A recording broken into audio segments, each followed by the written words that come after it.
Hey everybody!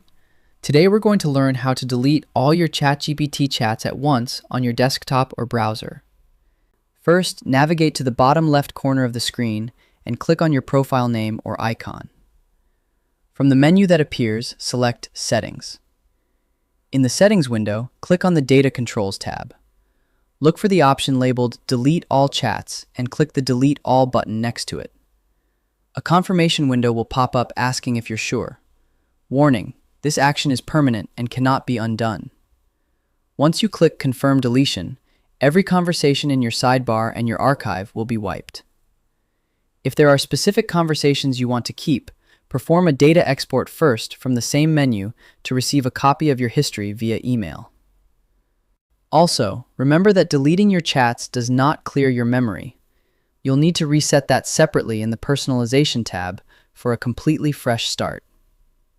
And that's it. Your workspace is now clean and ready for new projects. I hope this helps with your current and future projects. Thank you for watching.